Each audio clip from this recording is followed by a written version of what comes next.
नमः श्रीवर्धमानाय निर्धूतकलिलात्मने सालोकानां त्रिलोकानां यद्विद्यादर्पणायते।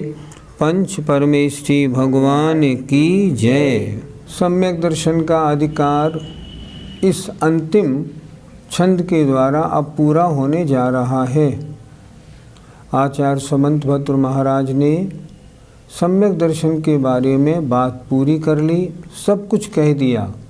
अब अंत में बता रहे हैं कि सम्यक दर्शन से क्या क्या प्राप्त होता है, इसको और ध्यान से सुनना है। देवेंद्र चक्र महिमानममेयमानम, देवेंद्र चक्र महिमानममेयमानम, राजेंद्र चक्रमवनीन्द्र शिरोर्चनीयम्, राजेंद्र चक्रमवनीन्द्र शिरोर्चनीयम्, धर्मेंद्र चक्रमधरीकृत सर्वलोकम्, धर्मेंद्र चक्रमधरीकृत सर्वलोकम्, लब्ध्वा शिवं च जिन भक्तिरूपैति भव्यः, लब्ध्वा शिवं च जिन भक्तिरूपैति भव्यः। बोलिए।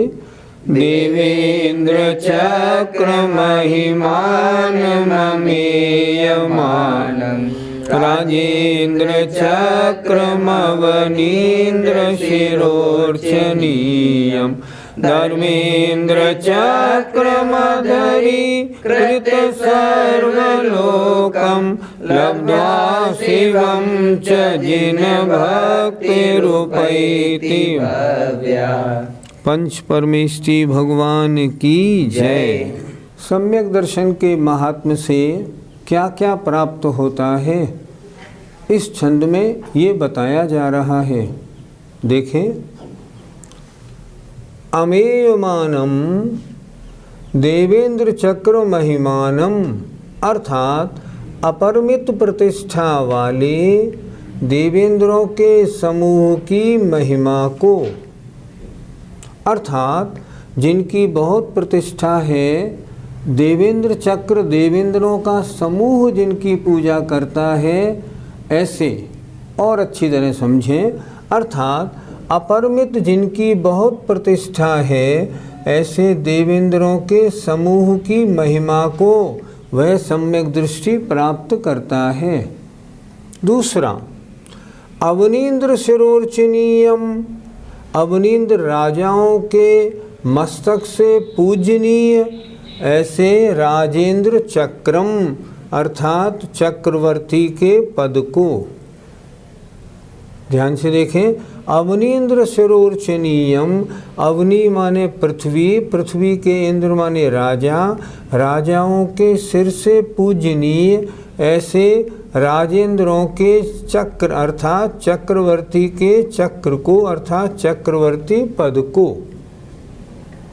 तीसरा, अधरीकृत सर्वलोकम, सारे लोक में हलचल मचा देने वाले ऐसे धर्मेंद्र तीर्थंकर के चक्र पद को, धर्म चक्र को धारण करने वाले तीर्थंकर के पद को लब्ध्वा प्राप्त करके जिन भक्ति वह सम्यक दृष्टि भव्य जीव शिवम च उपैति, मोक्ष को भी प्राप्त होता है। जितने संसार के बड़े बड़े वैभव हैं उन सबको सम्यक दृष्टि प्राप्त करता है और अंत में शिरोमणि सिद्ध पद को भी सम्यक दृष्टि प्राप्त करता है। गुरुजी, सम्यक की प्राप्ति में कौन कौन से निमित्त होते हैं? आचार्य कुंद कुंद महाराज की एक गाथा है, सम्मत तस्य निमित्तम जिणसुत्तम तस्य जाणया पुरुषा। सम्यक दर्शन के निमित्त हैं जिन सूत्र अर्थात भगवान के वचन और उनको जानने वाले पुरुष।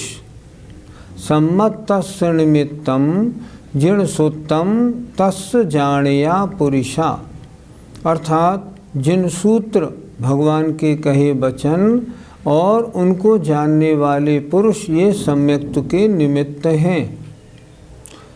अगर हमें आपको सम्यक दर्शन की प्राप्ति करनी है तो हमें चाहिए जिनवाणी और जिनवाणी के जानने वाले ज्ञाता ऐसे मुनिराज या विद्वान, हम उनकी संगति करें।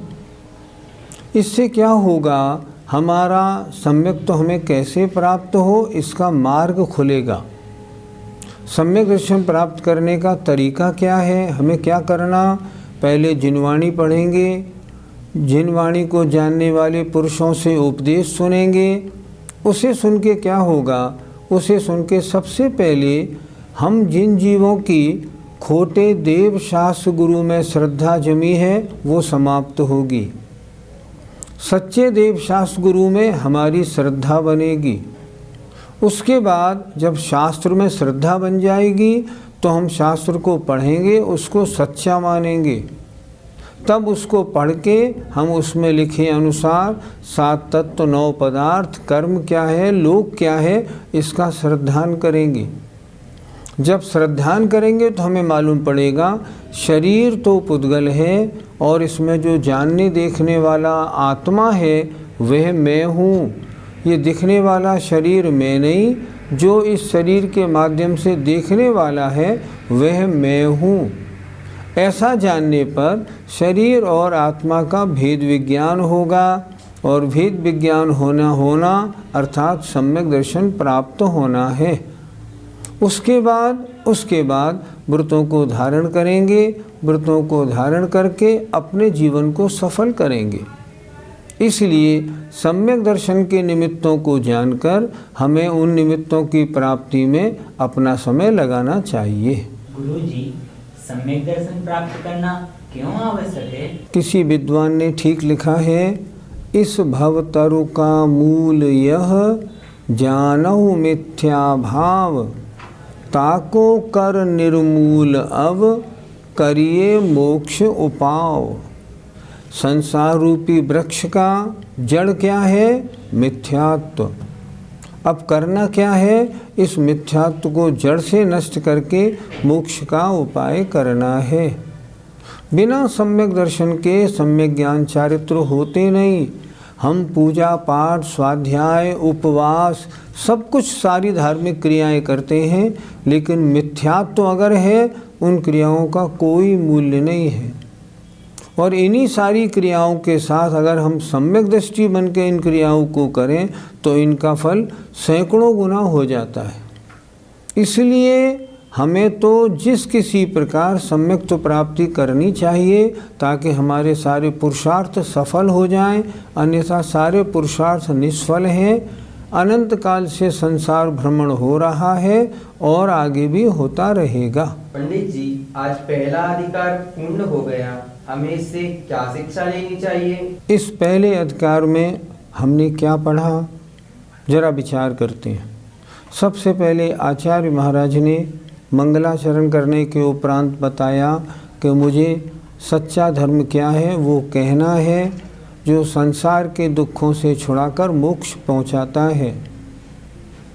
धर्म क्या है, सम्यक दर्शन ज्ञान चारित्र धर्म है और कुछ नहीं। सम्यक दर्शन क्या है, सच्चे देव शास्त्र गुरु का श्रद्धान करना सम्यक दर्शन है। सच्चे देव कौन हैं, जो वीतराग हों, सर्वज्ञ हों, हितोपदेशी हों।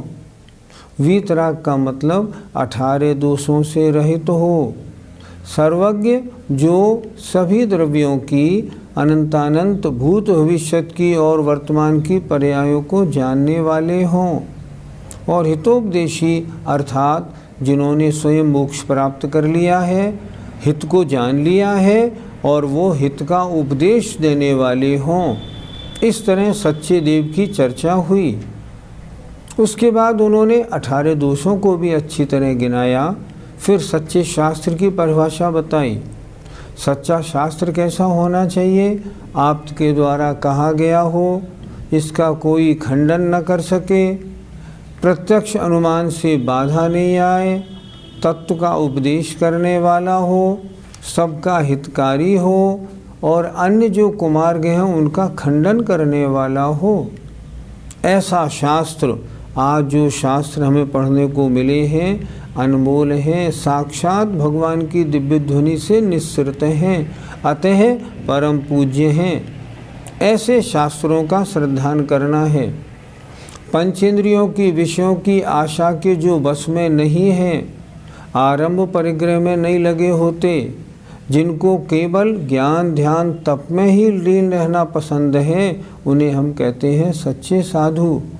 ऐसे देव शास्त्र गुरु का श्रद्धान हो। उसके बाद महाराज ने बताया सम्यक दर्शन के 8 अंग होते हैं, उनका वास्तविक स्वरूप क्या है, इन 8 अंगों में कौन प्रसिद्ध हुआ है। अगर ये अंग नहीं है तो सम्यक दर्शन अपना कार्य नहीं करेगा, संसार के बंधन को नहीं छेदेगा। इसलिए 8 अंग होने ही चाहिए। उसके बाद 3 मूर्ताओं का वर्णन हुआ, 8 मत का वर्णन हुआ। खुद आचार्य महाराज ने श्लोक लिख के ये बताया, अगर रत्नत्रय प्राप्त हो गया तो क्या चाहिए, और यदि पाप का आश्रय है और सांसारिक संपत्ति बहुत है तो भी बेकार है। उन्होंने ये भी बता दिया कि सम्यक दर्शन सहित चांडाल भी है तो भी पूज्य है। इसलिए सम्यक की बड़ी महिमा है। सम्यक दर्शन के प्रताप से कुत्ता भी देव हो जाता है और पाप के कारण देव भी कुत्ता हो जाता है। इसलिए सम्यक दृष्टि बनो। आगे उन्होंने अच्छी तरह समझाया, भय आशा स्नेह और लोभ से खोटे देव शास्त्र गुरु को प्रणाम नहीं करना, विनय नहीं करना, नहीं तो सम्यक में दोष लग जाएगा। ज्ञान और चारित्र से दर्शन की महिमा ज़्यादा है। ये सम्यक दर्शन जो है ये तो इस समुद्र को पार करने के लिए कर्णधार है। उन्होंने बताया ज्ञान और चारित्र की उत्पत्ति, वृद्धि, फल और उदय बिना सम्यक दर्शन हो ही नहीं सकते। अगर कोई सम्यक दृष्टि गृहस्थ है तो वह उन मोही मिथ्या दृष्टि से बहुत अच्छा है। इसलिए सम्यक दर्शन की बड़ी भारी महिमा है। सम्यक दर्शन के समान तीनों लोक और तीनों कालों में कोई श्रेष्ठ नहीं है, और मिथ्या दर्शन के समान कोई अकल्याणकारी नहीं है। इस तरह सम्यक की महिमा बताकर फिर आचार्य महाराज ने बताया कि जो सम्यक दर्शन से शुद्ध होते हैं किन किन पर्यायों को प्राप्त नहीं होते, और लोक की कौन कौन सी विभूतियाँ ऐसी हैं जो सम्यक दृष्टि को प्राप्त होते हैं। उन्होंने सब बता दिया। मनुष्यों में श्रेष्ठ होता है, देवों में और इंद्रों में पैदा होता है, चक्रवर्ती बनता है और तीर्थंकर बनता है, मोक्ष पद को प्राप्त करता है। इसलिए सम्यक दर्शन परम उपादेय है। इस जीवन में पूरे पुरुषार्थ पूर्वक सम्यक प्राप्ति की कोशिश करनी चाहिए। ये इस पूरे अधिकार का सार है। सम्यक दर्शन का इतना स्पष्ट वर्णन रत्नकर्ण श्रावकाचार्य में जो आचार्य समंतभद्र महाराज के द्वारा किया हुआ है, इससे अच्छा वर्णन किसी भी शास्त्र में देखने को नहीं मिलता। सभी दर्शकों ने बड़े भाग्य से इसको सुना है। हमने भी इसको आपकी सेवा मानकर सुनाया है। करना क्या है? करना ये है, इतना अच्छा शास्त्र पढ़ने को मिला है, हमको बदल जाना चाहिए। खोटे देव शास्त्र गुरु को छोड़ देना चाहिए। बहुत मान्यता मान ली, अनंत काल संसार में भ्रमण कर लिया, अब भ्रमण नहीं करना। आज से खोटे देव शास्त्र गुरु का हम त्याग करते हैं, सच्चे देव शास्त्र गुरु की शरण में आते हैं, सबसे पहला काम। फिर उसके बाद 7 स्वाध्याय करके 7 तत्व 9 पदार्थ को जान के अपनी आस्था बनाएं और सम्यक दर्शन को प्राप्त करके हम सभी अपने जीवन को सफल करें। इस प्रकार ये पहला अधिकार यहाँ पूर्ण होता है। सम्यक दर्शन का पहला अधिकार पूर्ण हो गया। अद्भुत अधिकार था। आइए अब सम्यक ज्ञान की चर्चा आचार्य पर भगवान जैसा लिख रहे हैं वैसा पढ़ते और देखते हैं। सम्यक ज्ञान की महिमा भी अद्भुत है। सर्वप्रथम आचार्य समंतभद्र महाराज ने ही जिनवाणी को 4 अनुयोगों में विभक्त किया और उन्होंने कहा इस सम्यक ज्ञान या ये शास्त्र ये 4 प्रकार के अनुयोगों में इस तरह विभाजित कर देने चाहिए। आइए अब दूसरा जो अधिकार है सम्यक ज्ञान अधिकार, इसको प्रारंभ करते हैं। अन्यूनमनतिरिक्तम्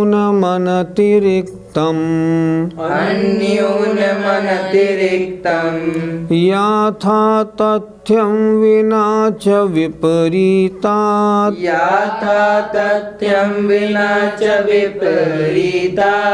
निस्सन्देहं वेद यदाहुस्तज्ज्ञानमागमिनः